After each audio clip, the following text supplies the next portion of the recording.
I never expected a quiet business trip to turn into one of the most meaningful conversations of my life. What happened in that hotel room wasn't dramatic in the way movies show, but it stayed with me long after I checked out. Sometimes the moments that change us arrive simply because someone needed to talk. Before we begin, let me ask you something. From which city are you watching us today? I always love reading where everyone is tuning in from. And if this kind of real-life storytelling speaks to you, please consider subscribing to the channel and liking the video. It helps these stories reach more people who might need them. Now let me tell you what happened. I'm a woman in my early 50s, married for over 20 years, and like many people my age, I've learned to appreciate quiet. Quiet hotel rooms especially. That week I was traveling for a small professional conference. Nothing glamorous, just a few days away from home, routine presentations, and evenings with room service and the news playing softly in the background. The hotel itself was one of those mid-sized places just off the highway. Neutral colors, carpet that had seen better days, and lamps that cast a warm, forgiving light. I remember standing by the window on my first evening, looking down at the parking lot, feeling that familiar mix of relief and loneliness that comes when you're away from home, but not really on an adventure. My husband had mentioned that his nephew, Daniel, would be in the same city for a job interview. Daniel was in his late 20s, thoughtful, a little reserved. I'd known him since he was a teenager, always polite, always a bit unsure of himself. We weren't close, but we had shared enough family dinners to know each other's rhythms. I didn't expect to see him. That's why the knock on my door caught me off guard. I checked the peephole first, habit drilled into me over the years, and there he was. Standing a little too close to the door, shoulders tense, eyes tired. When I opened it, he gave a small, relieved smile. "I'm sorry to bother you," he said. "Uncle Mark said you were staying here. I didn't know who else to talk to." I stepped aside without thinking, letting him in. The room suddenly felt smaller with another person in it, but also warmer, more grounded.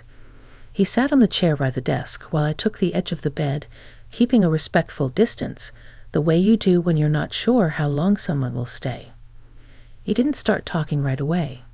Instead, he looked around at the generic artwork on the wall, the half-drawn curtains, the glowing alarm clock. I could tell he was gathering himself.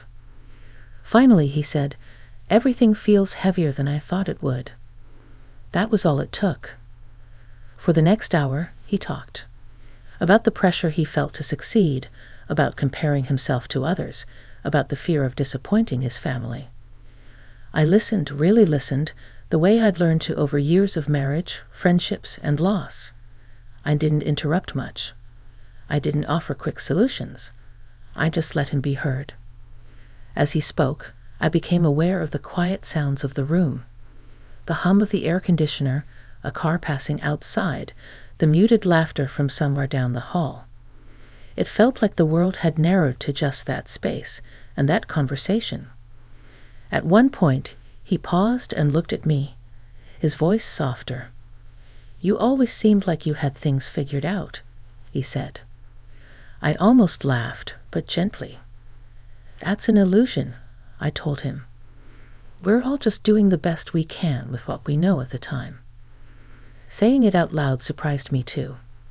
It reminded me of how often I carried my own uncertainties silently, assuming I was supposed to have answers by now. Sitting there with him, I felt a shift, a recognition that vulnerability doesn't really have an age limit. When he finally stood to leave, he looked lighter, like setting those words free had made room inside him. At the door, he thanked me, not with exaggerated gratitude, but with genuine calm. After he left, I sat alone again, the room returning to its earlier stillness, but it didn't feel empty anymore. It felt changed, as if the walls had quietly witnessed something important. That night, lying in bed, I stared at the ceiling longer than usual. I realized that being needed, even unexpectedly, had awakened a part of me I hadn't paid attention to in years. Not excitement, not drama, but purpose. The simple power of being present for someone else. I didn't know then how much that evening would stay with me, or how it would gently open doors I didn't even know I'd closed. But as sleep finally came, I understood one thing clearly. Sometimes, growth begins with a knock on the door and a conversation we didn't plan to have. The next morning, I woke before my alarm. The room was washed in pale light, the kind that makes everything feel honest and unfinished. For a few seconds, I didn't remember where I was. Then it came back to me. The conference, the quiet hotel, Daniel at the door the night before. I lay there listening to the muted sounds of the hotel waking up. Doors closing softly, distant voices, the steady rhythm of footsteps in the hallway. My phone buzzed with a message from my husband, Mark, wishing me luck for the day. I stared at his name a moment longer than usual before replying. There was nothing wrong between us, not really, but after so many years together, it's easy to mistake stability for completeness. At breakfast, I sat alone with my coffee and eggs, watching people come and go. Business travelers in pressed shirts, retirees heading toward the highway, a young couple arguing quietly over a phone. Everyone carrying something unseen. Daniel's words from the night before echoed in my mind, not because they were dramatic, but because they were familiar. The pressure to measure up. The fear of wasted time. My conference sessions went as expected. Polite conversations, nodding heads, notes taken. But beneath it all, my thoughts kept drifting. I found myself more attentive to the people around me, to the pauses in their speech, the tired smiles. It was as if that conversation had tuned me into a frequency I'd been ignoring. That afternoon, as I returned to my room to change before dinner, my phone buzzed again. A text from Daniel. Hope today went well. I just wanted to say thank you again. Last night helped more than I can explain.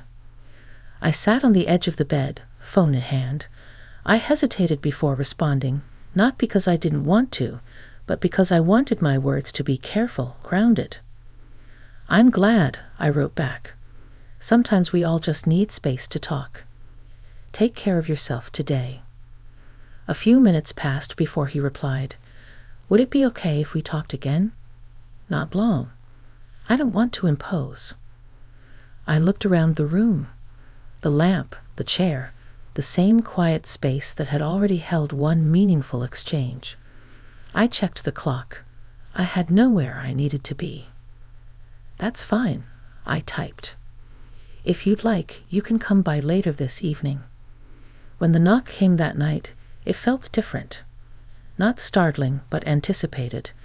He stepped in with a calmer presence this time, shoulders less tense, eyes clearer. We sat in the same places as before, an unspoken agreement to keep things familiar. This time, the conversation flowed more easily. He talked about his interview, the questions that caught him off guard, the moments he thought he'd done well. I asked thoughtful questions, the kind that invite reflection without judgment. At one point, he asked about me. Not about my work or my schedule, but about how I knew when I was on the right path. The question lingered between us. I don't always know, I admitted. I think most of us realize it later, looking back. While we're living it, it just feels like moving forward one step at a time. He nodded slowly, absorbing that. I found myself sharing things I don't often say out loud, about choosing practicality over passion more times than I could count, about loving my husband deeply while still wondering who I might have been if I'd taken different turns. There was no regret in my voice, just honesty. Saying it didn't weaken my marriage or my life. It clarified it. The room felt quieter than before, as if even the hum of the air conditioner had softened. There was a sense of trust there, built not on familiarity, but on mutual respect. Two people at different stages of life, meeting briefly in the middle of uncertainty. When he stood to leave, he paused by the door. I don't feel so alone in my thoughts anymore, he said. I smiled, warm but measured. That's a good thing to carry with you. After he left, I didn't turn on the television. I sat by the window instead, watching headlights move along the road below. I thought about how easily we assume connection has an expiration date, that once we reach a certain age, growth slows, conversations become repetitive, and discovery belongs to the young. That night proved otherwise. As I got ready for bed, I felt a quiet awareness settling in. This wasn't about crossing lines or seeking something missing. It was about remembering who I was beneath the roles I played every day. Wife, professional, caretaker, listener. Sometimes being reminded of your own depth comes through someone else's need to be heard. And sometimes that reminder arrives when you least expect it, in a place as ordinary as a hotel room, on a night that began like any other. The following day was my last full day in the city. I felt it as soon as I opened my eyes, that subtle urgency that comes when time is running short. The room looked different in the morning light, less like a temporary shelter and more like a place that had quietly held pieces of me I hadn't planned to unpack. I went through my routine slowly. Coffee brewed in the little machine, steam fogging the mirror as I got ready. I caught my own reflection and paused. There was nothing outwardly changed about me, but something behind my eyes felt more awake. Not restless, just aware. Daniel didn't text that morning, and I was glad for that. Space matters, especially when conversations have weight. I spent the day finishing my conference obligations, exchanging polite goodbyes and promises to stay in touch that might or might not come true. By late afternoon, I felt emotionally full, the way you do after listening deeply for several days in a row. Back at the hotel, I packed most of my things, leaving out only what I needed for the evening. As I folded clothes into the suitcase, memories surfaced from different seasons of my life. My early marriage years, when everything felt like building from scratch. The middle years, busy and loud, full of responsibility. And now, this quieter stage, where questions return, not because something is wrong, but because there is finally room to ask them. Just before dinner, there was another knock. I knew it was Daniel before I even checked. This time, when I opened the door, he looked hesitant, like he was debating whether he should be there at all. "I know you're leaving tomorrow," he said. I didn't want to interrupt, but I thought I should say goodbye properly. I stepped aside and let him in, aware that this would likely be our last conversation in this setting. We didn't sit right away. Instead, we stood for a moment near the window, both looking out at the city, lights beginning to glow as evening settled in. He spoke first. "I called my mother today," he said. "We talked for a long time. I told her things I've been holding back." I turned toward him, listening. "I don't think I would have done that if we hadn't talked," he added. "You made it feel possible." That stayed with me, not because I wanted credit, but because it reminded me how influence can be quiet and still meaningful. We sat down after that, the same familiar positions, but the tone had shifted. There was less urgency, more reflection. He asked about my marriage, carefully, respectfully. I told him about Mark, about how love changes shape over time, how commitment isn't always loud, but it's steady. "There are seasons," I said, "and learning not to panic when a season changes is part of growing older." He considered that. "I think I've been afraid of choosing the wrong season," he said. I smiled gently. "You can't always choose. You can only show up honestly." For a moment, neither of us spoke. The silence wasn't awkward. It felt earned.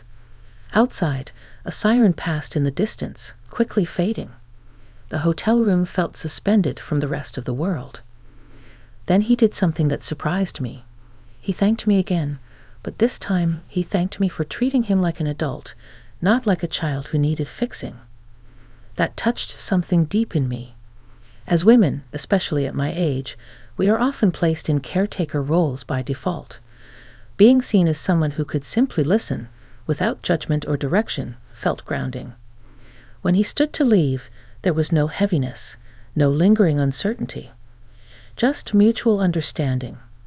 At the door, he paused. "I won't forget this," he said. "Not the place, not the conversations." I nodded. "Neither will I." After he left, I finished packing in silence. I placed the last item in my suitcase and zipped it closed with a sense of completion that surprised me. Not closure, exactly, but alignment. That night, I called Mark. We talked longer than usual. About ordinary things, yes, but also about plans, about the future, about taking a trip together that we've been postponing. My voice felt clearer, more present. As I lay in bed afterward, I thought about how easily life could have moved past this moment without leaving a mark. A different schedule, a missed knock, a polite excuse.